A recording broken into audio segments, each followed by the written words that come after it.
Welcome today to the Transformation for Success show, and this is the Financial Wellness Channel. And today I'm with my guest, Mr. Vladimir Hristov, who is from Bulgaria via Canada.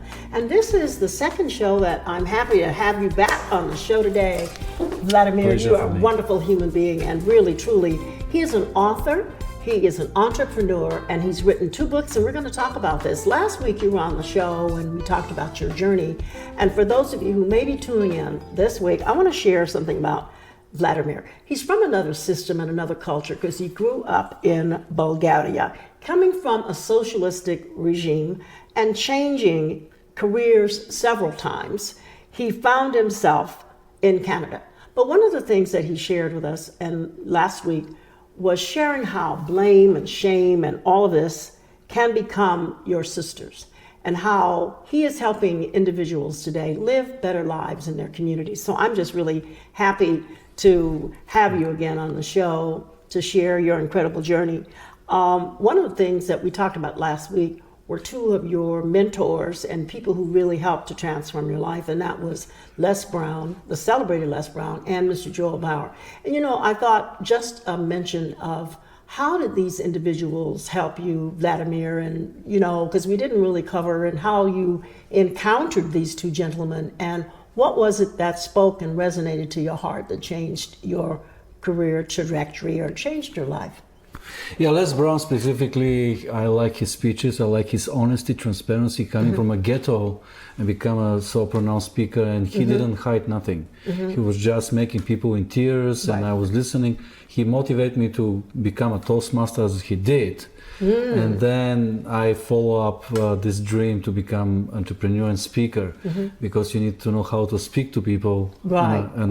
And later on going to Mastermind Joe Bauer, who will go in details not only to be a speaker, but how to create your product, your brand, because without it, it's be very difficult for you to succeed. Right. So you learned some very important information from both these individuals. Yes. One who actually, as I'm interpreting what you said, who really motivated you to change your life because he was transparent and honest. So then you could be transparent and honest and not feel that people might think of you otherwise because you're an immigrant coming into the country. And then more importantly, Mr. Bauer, who actually, the mastermind, who showed you some of the steps of how you can be successful. And I think that's important because we can get motivated and stimulated, but it is really knowing how to practically put it into application where you become successful. So when you, for listeners, and those of you viewers, that he started in the cruise line business and the restaurant business, and then something extraordinary. He left Bulgaria to go on the celebrity cruises. I'm telling your story. And then more importantly, he dealt with a lot of celebrities and learned that he needed to communicate in English. He was already proficient in English, but he needed to really learn better. And he honed in his skills more proficiently in talking with the guest and surviving successfully on celebrity cruises. But one of the things that was remarkable about you, Vladimir, is that you went back to Bulgaria, which I'm sure people thought you're crazy. You escaped Bulgaria because it's a Sovietistic regime, and then you come back to Bulgaria. But we kind of chuckled, my listeners, because he found his wife in Bulgaria. So there's always a reason sometimes you have to go back in order to go forward. So he went back, found a wife, and today he and his wife are successful entrepreneurs, and I credit her because it's your partnership. So for you women out there, just want to give you a shout out that, be behind your man, and obviously she was, and encouraged him to be where you are today. So I just want to give you a thanks, your wife. So thank her. I will, 100 times even more. Thank her for me. But more specifically on this segment, we want to talk about some of the serious business when we talk about preserving your community. One of the things Vladimir has written 2 books. One, I'm going to show this to the audience, is called Preserve My Community. And this is almost like a guidebook, tips and strategies of how to live in communities, as well as how do you successfully approach your neighbors. Now, I don't know about you, but I've never seen anything like this about really how to live in any community. In the previous show last week, we talked about how people, in some cases, don't have the tools nor the money nor maybe all that's needed to be in the successful community or in the right community for them. So he talked about there are some things that people can do to really enhance the community. So I want you to just share, what was your motivation in writing this book?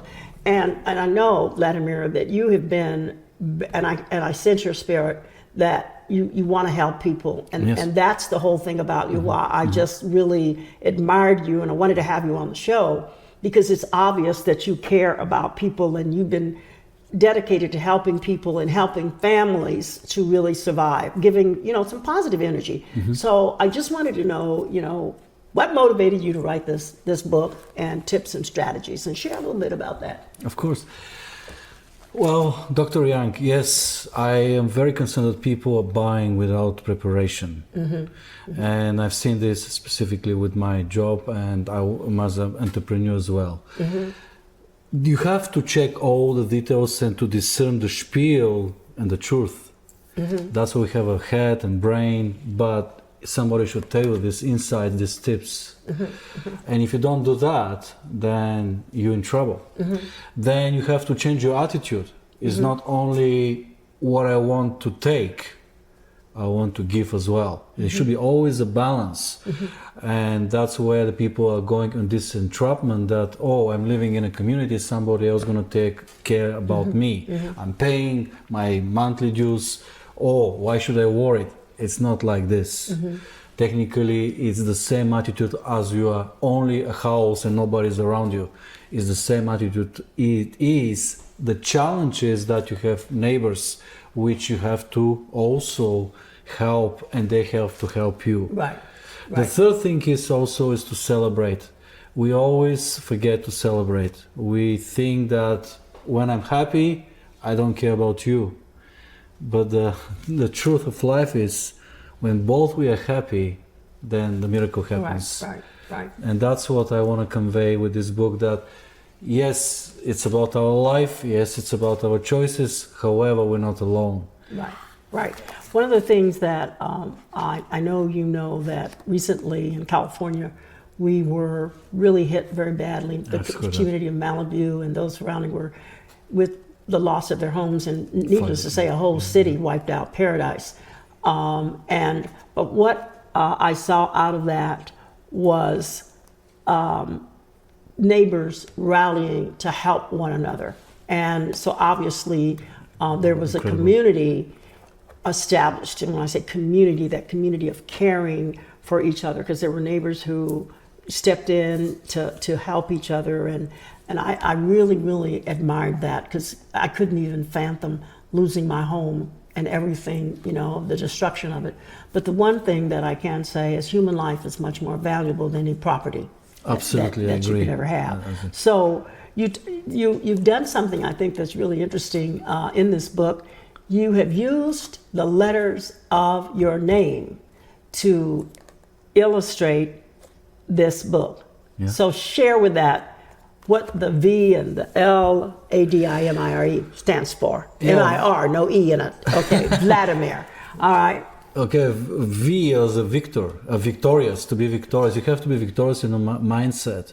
Because if you're not victorious in mindset, you never like your community, you never like your home. L is love. It's the most powerful energy in this planet, which we create, and you have to transcend it to the people, and you have to expect it from the people. You shouldn't tolerate something like hate and kind of angry dispute. Okay, A is could be acknowledge other people. Don't acknowledge only yourself. We're not alone. We already talked about it. D is like you have to dare to go outside and be yourself, and not to be shut down. When you live in a community specifically, you should dare to make something which is not convenient. Unfortunately, yes, we know that it's some challenges. I is intention. You have to have good intentions, and then your neighbors will acknowledge it and you will do it. M is like mother. Yes, you have to think about the communities like you're treating your mother. It's not like you're neglecting it and I don't care what's going on, because the community is like your body. You need the eyes, you need the fingers, you need everything. It's not one person is happy, the other is not. Actually, I like what Mr. Martin Luther King said. He says, if there is injustice somewhere, there's injustice everywhere. So it's the same starting with your community. Right. And again, another intention, the income maybe. The second is the income, that your income shouldn't bother you to still communicate with other people. The income shouldn't be a borderline. Say, I'm rich, I don't care about this poor guy, poor lady. No, we should communicate, because we have this community in ourselves. We need this communication. And R is resistance. You should never give up your community. Resistance, because the moment you step down and you gave up, then life is gone. Right.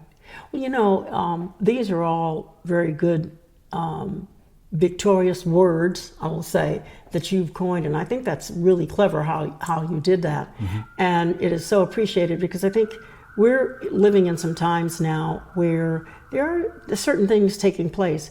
Have you had critics talk about why are you doing this, and to really be against what you believe in? Have you found that in Canada or even over here? Yes, unfortunately, after I've been almost all the videos necessary just to step into the program and present it to the people, one of my managers where I'm doing is actually sent me an email saying, forbidding me to do it. I was looking for support from my colleagues. They kind of backstabbing me and thinking that this is something not normal. I shouldn't do that.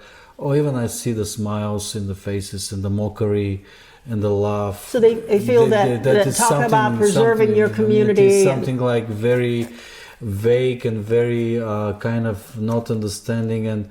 But I didn't see them stepping in. I didn't see them fighting for their belief, what I believe in, because I do believe that if you're putting outside, especially newcomers and new owners will take advantage of this program and be more prepared, because only through education, peaceful education, not with force, not with violence, then can reflect the other population of society. And that's what kind of I see the hypocrisy. That's they're complaining but doing nothing.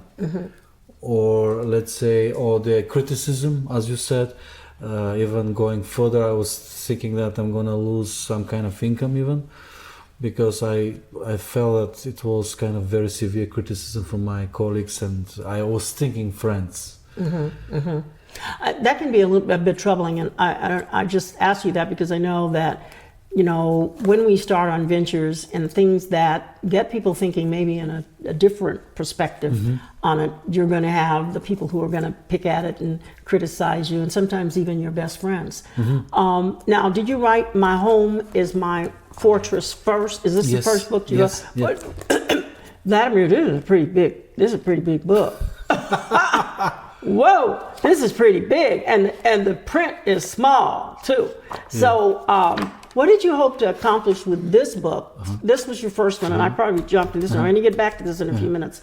But what did you hope to accomplish with this one? Because we're talking about verbal attacks, property managers in here, mistakes in the minutes. So we're talking about condo living. Are we talking about, because it seems to address some of those issues. What was the purpose of this book? What would you hope to accomplish with that one? I like to share the condo secrets.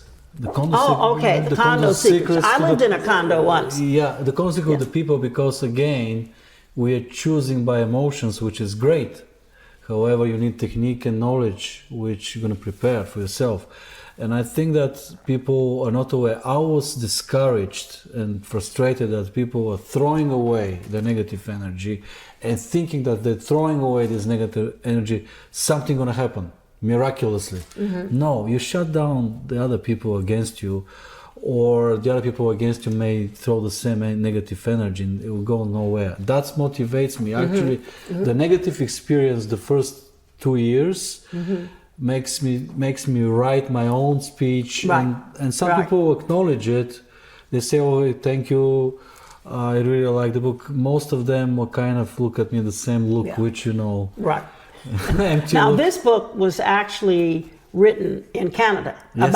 about living in Canada. But it's American company which publish it. I couldn't find Canadian company to publish it. Well, maybe they don't want their secrets revealed. Yeah, that's what I was thinking. The American company, Balboa Press, Okay. yeah, made this happen. Because it talks about, now, when you talk about the strata manager, help me understand what that means when you say strata manager. Well, yes, unfortunately, this is where the people are kind of get confused. Strata is the Latin word for condominium level. The British Columbian government decided 20 years ago to change the word from condominium to strata. Oh. And by the way, in the Australia is the same, strata, but it's the same meaning. So strata means, is translated to mean condo. Condo, yeah. Condo, okay. And that's all right. yeah, that's okay, so this is a book about those who, Live in in- Canada, who live in condo communities. Yeah. Now, this book may come in handy because we are now dealing with, here in the United States, Mm-hmm. a lot of our millennials who are not wanting to buy homes, many that I've been talking to and sharing with, or they've been sharing with me, is about condo living, so that they're not interested in buying property. Have you come across any millennials that are telling you about that? I have one at home. Oh my God. Okay. You got one at home and you've been hiding him or her. 20 years old. Oh, okay. And I see that it's very challenging for him to buy a condo now, especially prices going up twice in British Columbia. I don't know how it's in States. I've heard that Yeah. also going. Well, it's like what I'm hearing is that a lot of the millennials here are preferring condo, apartment living than buying home properties. And I don't know if this is a trend of the future for them, but they're not as entrenched as the baby boomers in my generation of, having property and having a home. They want to travel. They want to move about. That's what I hear, generally speaking. So are you prepared to sort of address that with future trends, since you have one at home? Are you getting some advice from him or her? Is it a him? Him, yeah. Are you getting some input from him? Well, I think that you're right. He wants to travel more. He wants to have more money for his car, for his let's parties. Why he should spend some money for a house? A house takes a lot of guts to repair and to maintain it. There is no condominium, somebody fees to help you. You have to do your own diligence and you have to be responsible. Plus the city can come and tell you things, okay, do this. But I think this is a good book in that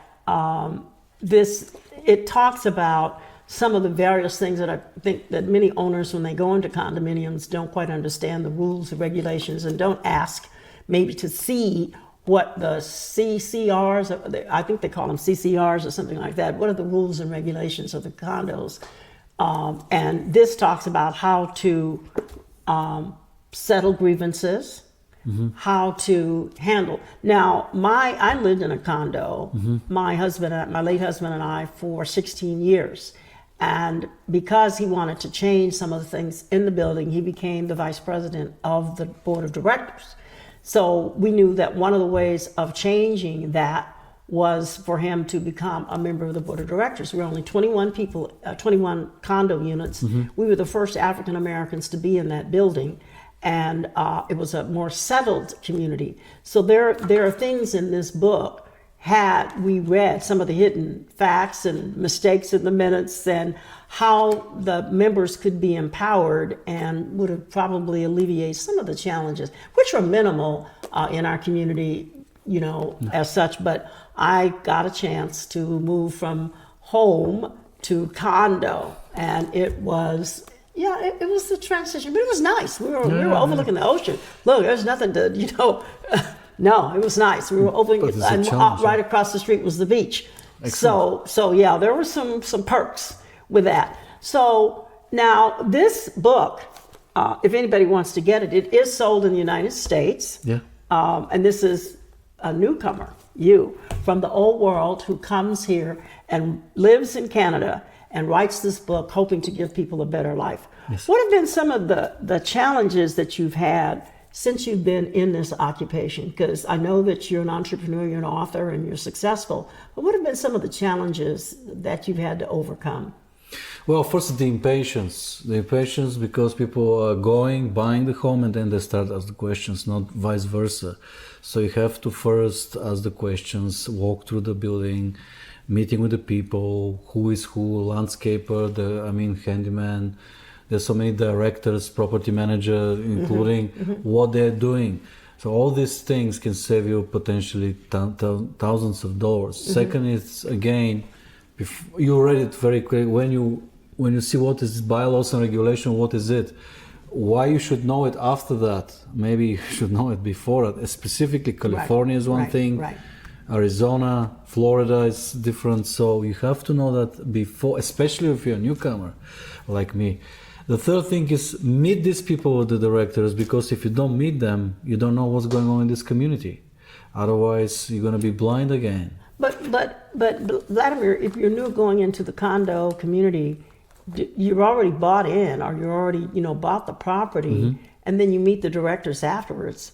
You should be vice versa. That's why I'm saying you should be vice versa. But how do you orchestrate that? Because a lot of times it's very difficult. I know here in the States, it would have been difficult for us to say, we want to meet with the board of directors before we decide to buy in here. Well, you can ask your realtor to make that. Okay, I get you. Or maybe there's another tip. You can ask one of them to show the property, which is much more easier.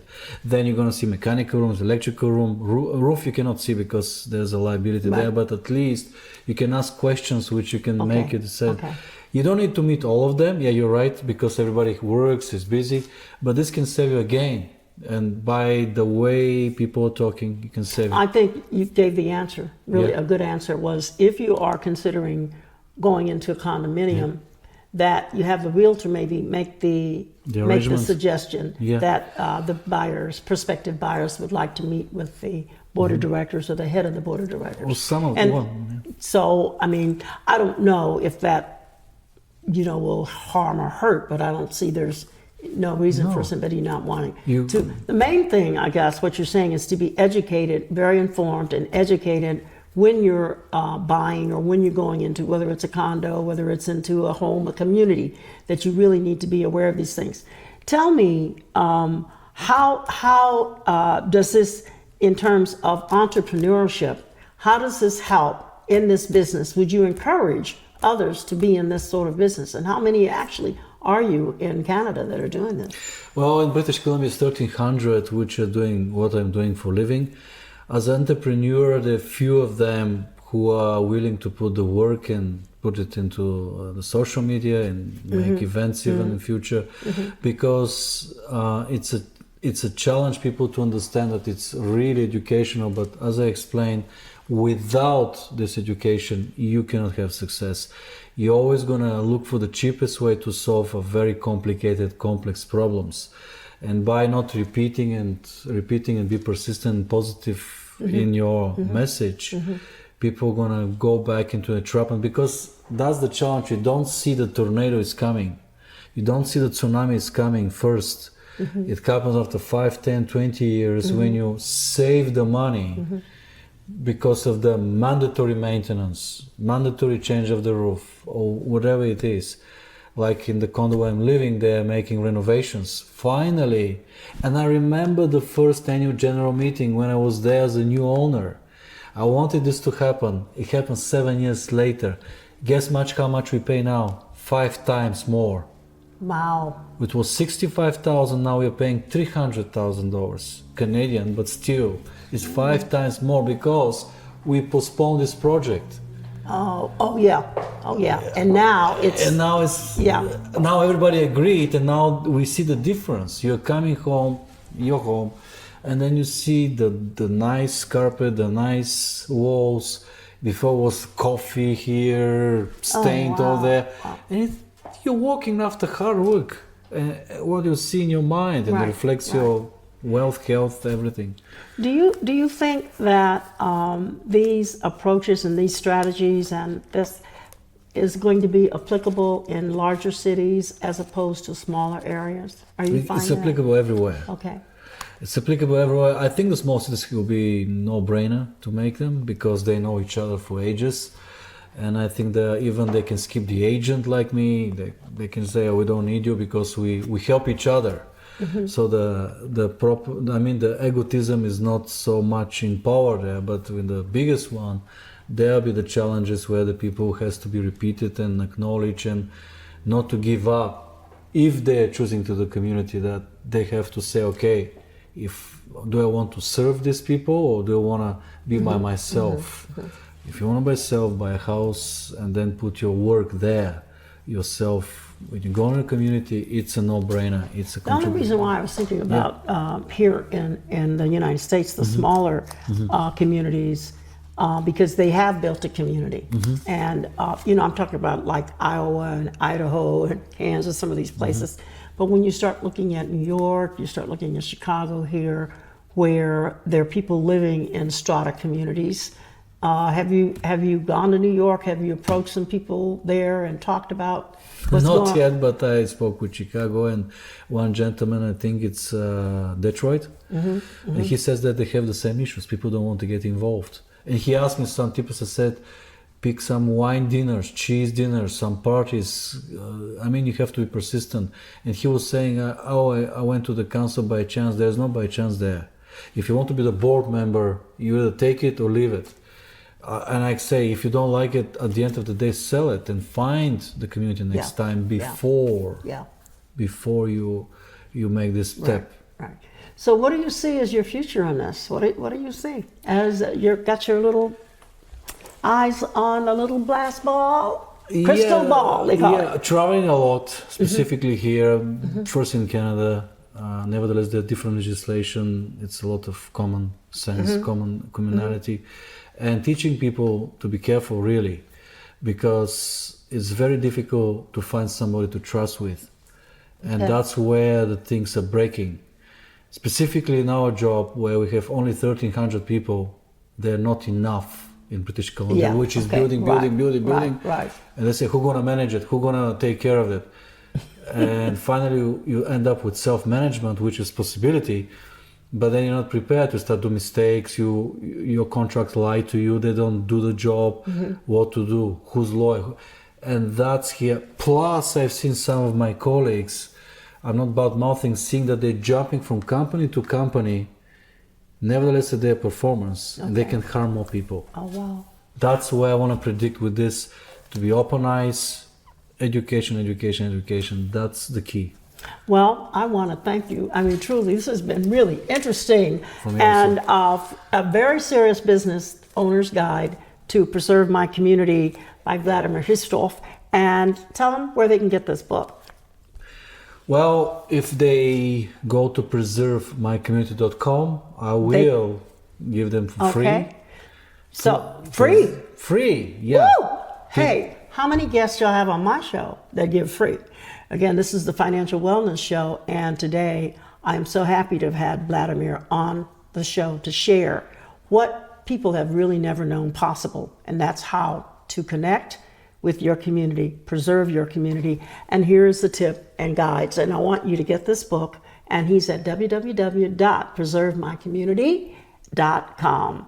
And so, Vladimir, I know this is going to be a hit, a serious business guide to preserving my community. And thank you. And you can also, I'm not denying this, it's a big book, but you can get My Home is My Fortress. Okay? And you can also get this book through Vladimir at the same website address. So this is Dr. Barbara Young, and I'm signing off today with my guest, Vladimir Hristov. So goodbye to you, and I want to wish you all the success in the world as you continue to help people and engage them and letting them know that there is a brighter future. And you know what? You're going to have a good week and a good day. Thank you so much for viewing the show. You can write me at info@transformationforsuccess.com. Again, this is Dr. Barbara Young, and I want to thank you for tuning in to today's show. Bye. Love you all. Wait, bye-bye.